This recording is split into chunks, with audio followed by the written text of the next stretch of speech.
All right, good morning. It's 6:20. I got here at 5:30. I just recorded at 8:05. I'm pretty sure I have to record the whole thing again. Pretty upset about that. Pretty salty right now. It's okay. I'll probably record it while Rahul walks in. It'll be great. I got here so early just to avoid that sadness. Okay, this is my attempt to record 6-1. This will just be Euler's method. This will just be Euler's method. Yes, his name is pronounced like Euler. It's pronounced like Euler. You will sound educated when you talk to me. It's not funny. Diego keeps trying to mispronounce it. It's not funny. Like, it just makes you sound dumb. The more you say Euler, or I don't even know. I've trained myself not to say it correctly. Euler, that's wrong. That's absolutely wrong. And it makes educated people cringe when they hear it.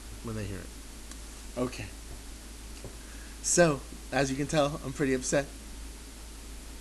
I'm not even taking any account. Okay, Euler's method is the only BC only thing. Oh, that sounds terrible.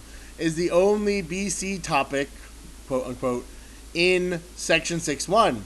If you look at the rest of the notes for 6.1, you'll see the exact same lesson you got as AB students, however long ago. I don't know when you're watching this.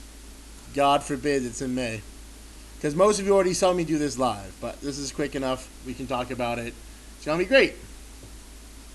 So Euler's method is a sort of capstone for the lessons on differential equations and slope fields. This gives us a more appropriate method of graphing an approximate solution to a differential equation. You can either graph the approximate solution, you can find y values,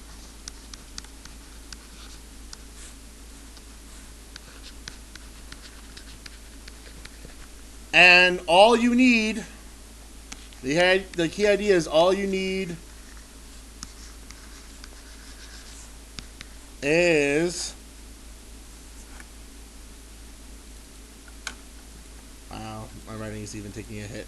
All you need, what happened was it stopped recording at some point. I think it thinks I hit the pause button. I noticed the light wasn't flashing. It missed like half the lecture. So annoying. Anyway, all you need is a differential equation. Okay? You can do this. You can find y values, and all you need is a differential equation. I don't know when you're watching this, we were making slope fields. We could find the particular solution.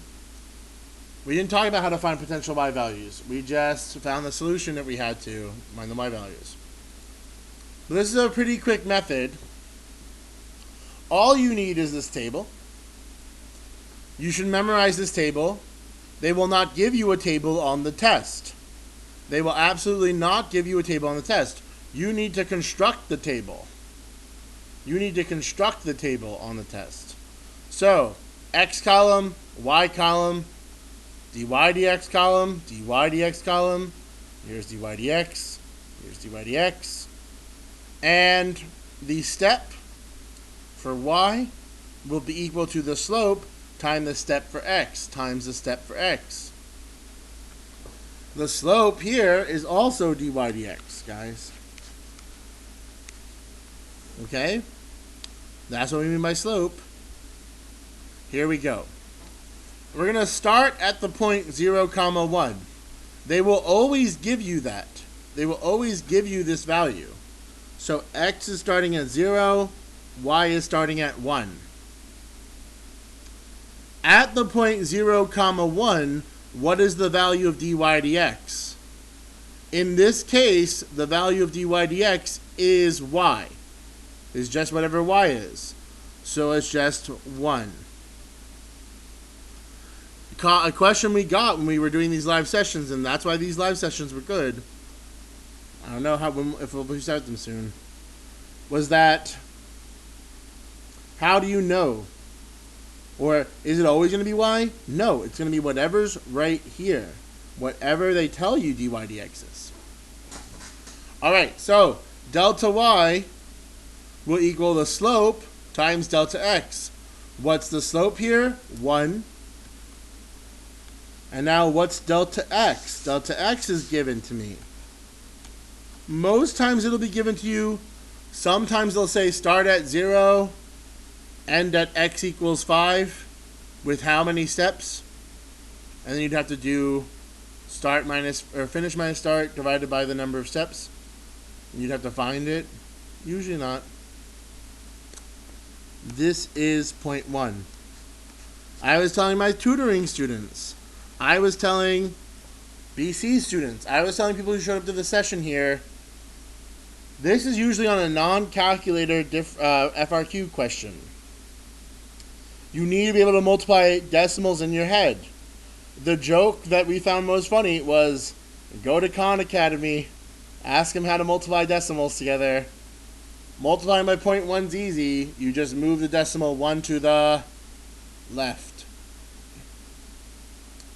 So that's delta y. That's how much y is changing each time. How much is x changing each time? 0.1. So the next x value is 0.1 plus 0. 0.1 plus 0.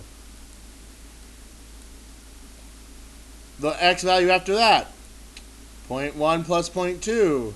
The x value after that, 0.3.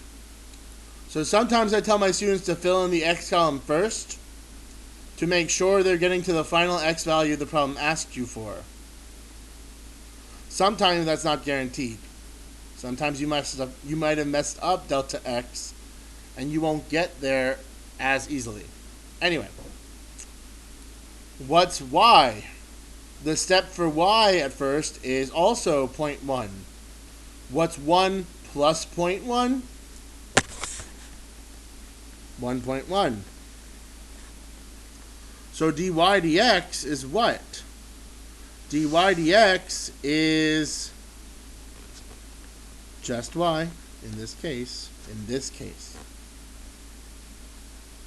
And now delta y will be the slope times delta x, which is still 0.1, 0.11. And notice how we're getting delta y. You don't have to memorize this. Change in y over change in x times delta x is also called change in x. But this means infinitely small. Infinitely small. This means however big. So we're kind of approximating each step in y. And that's why it's an approximation. So that's 0.11. So now the change in y was 0.11. I add that to the original y value, or to the y value I had in this step. 1.1 plus 0.11 is 1, oh no, 1.21. In this case, dy dx is y, so the slope is 1.21. 1.21 times 0.1 is 0.121. Again, multiplying by 0.1 should be easy for you. You're just moving it 1 to the left. And so the ultimate y value, 1.21 plus 0.121,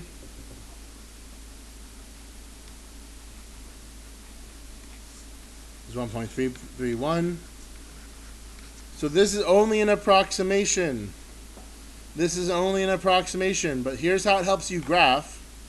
0, 1 is right here. 0.1, 1.1 should be right around the middle. 0.2, 1.21.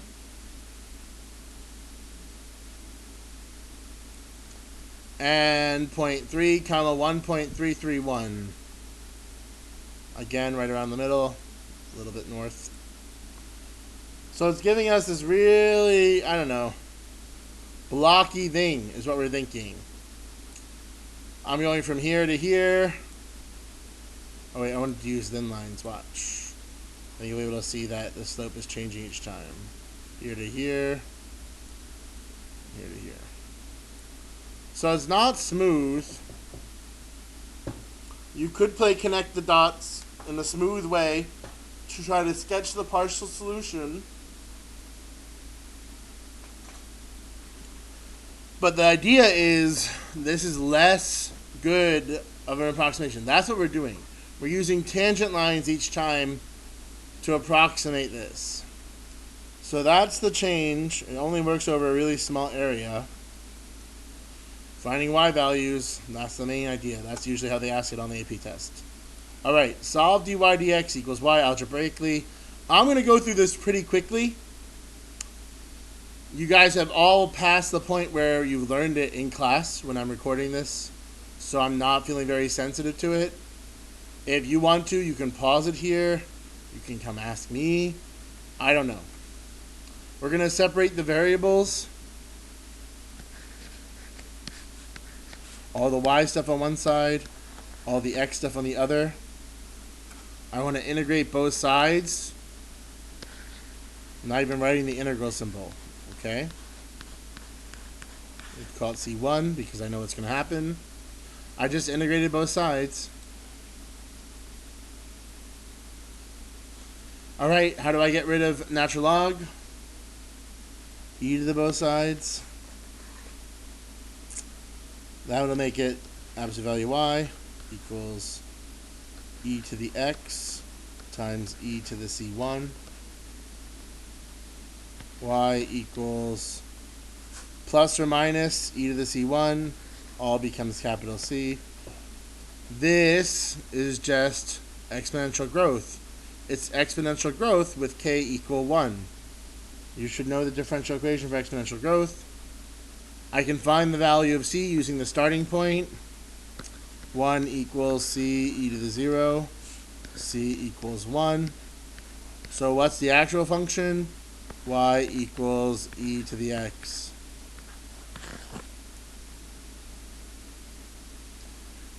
If you plug this in your calculator, 0.1 would give you 1.105, 1.221, and 1.350. So obviously we're most accurate at the start. At 0.1 it should have been 1.105. Pretty accurate. I'm not even going to graph anything differently. It's 5 thousandths off. Here we start to see some real difference. 10 100ths off. No, that's not right. Not 10 100ths. 2 100ths. Okay, so a little further north. Here, a real difference. It's all still pretty accurate. It's all still pretty accurate, right? The idea is we're getting less and less accurate over time. It still provided us with pretty accurate y values without actually having to go through this process. In some situations, you can't solve it. So your only access to the y coordinate is to do Euler's method. It's saying to approximate the particular solution, the y values given the x values, the function, a function is y values given x values. Here I go. It always tells me the starting point. 0.5. I'm going to highlight this. See, in this case, dy dx is x minus y. It's completely different. It's not just y. Don't assume it's just going to be y. That's the easy one. And now I have to subtract the x coordinate minus the y coordinate. 0 minus 0.5 is negative 0.5. The slope is still dy dx. Delta x is now 0.2. Asking if the slope's always going to be y is like asking if delta x is always going to be 0.2. No. They can make this whatever they want. I've seen it be a whole number, just so they don't have to worry about you guys' ability to do decimal arithmetic. I expect you to be able to do decimal arithmetic. 0.2 times Negative 0.5 is negative 0.1. 2 times 5 is 10. 1, 2. So there's 2 decimals. Anyway, enough said. Oh, I didn't do it. You can fill out all the X's all the way to your heart's content. So sometimes you'll need more steps than this, sometimes you'll need less steps. But either way, they're always gettable. Sometimes they'll tell you your destination, sometimes they'll tell you how many steps, sometimes they'll tell you this, sometimes they won't. Okay, they have to tell you enough to get all the information. Look at the homework for 6-1. I'm recording this after all the other 6 lectures, so it's a little confusing. Do this homework first, I hope. I hope you did this homework first. Alright, y. The new y is this y plus that delta y. Y plus negative 0.1.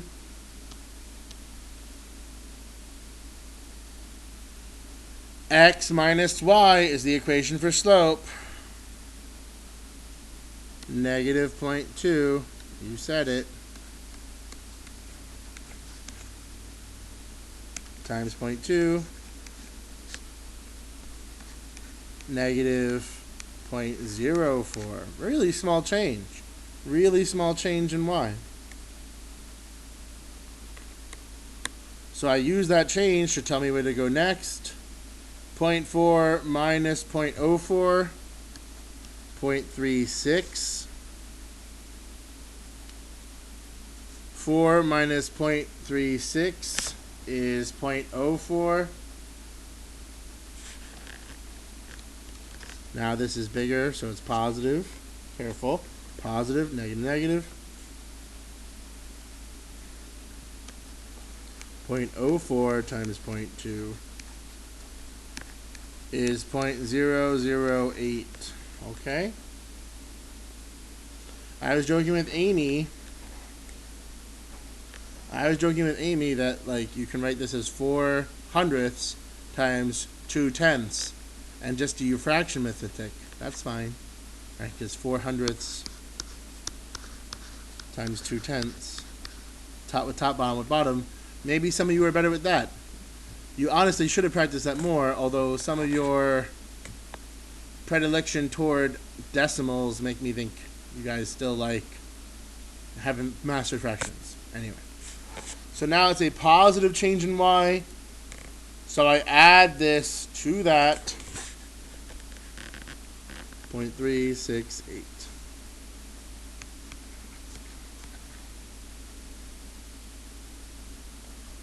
So I'm going to graph these points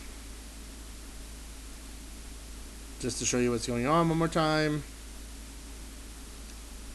It's nice how it lined up right on the grid there. Almost like I planned it. 0.36. Oh, this is the hard one. I'm going to fudge this a bit. Yeah, good job. 0.368. Very slightly north.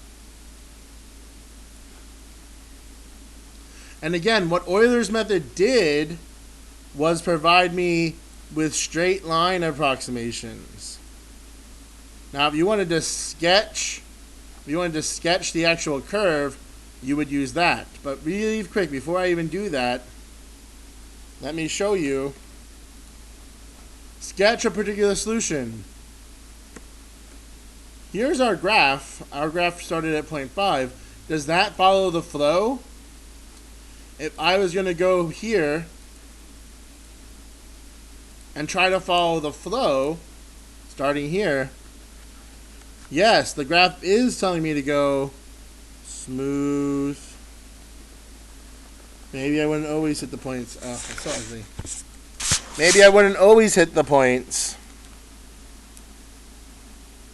Oh, see, maybe it liked to do that. Maybe it was really... I'm distracted. I don't know why it destroyed my lesson. I'm so sad. Wow, I'm getting... Okay, last try.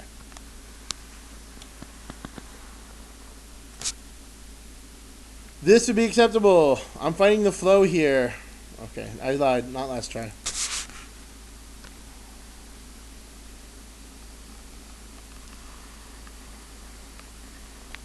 Okay, something like that. And that's fine.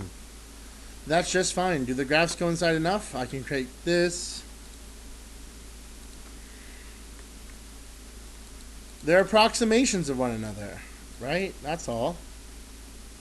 They're approximations. If I wanted to smooth this graph out, yeah, maybe we should have done it this way.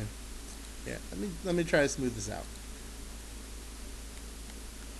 Connecting these 2 points with a smooth curve. Smooth. I'm not sure if that's any better. It's a little uglier, I think. Oh my gosh, it's so bumpy. But that also fits. And that's all the lesson is. That's it. That's 6-1. You should notice that a lot of the questions on 6-1 are very similar to 8-3. If you've done 8-3, which you should have. If you never did 6-1 before, if this is the first time watching it, go do the assignment.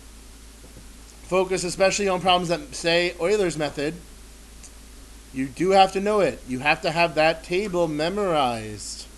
You have to be able to create that table from nothing. I don't know.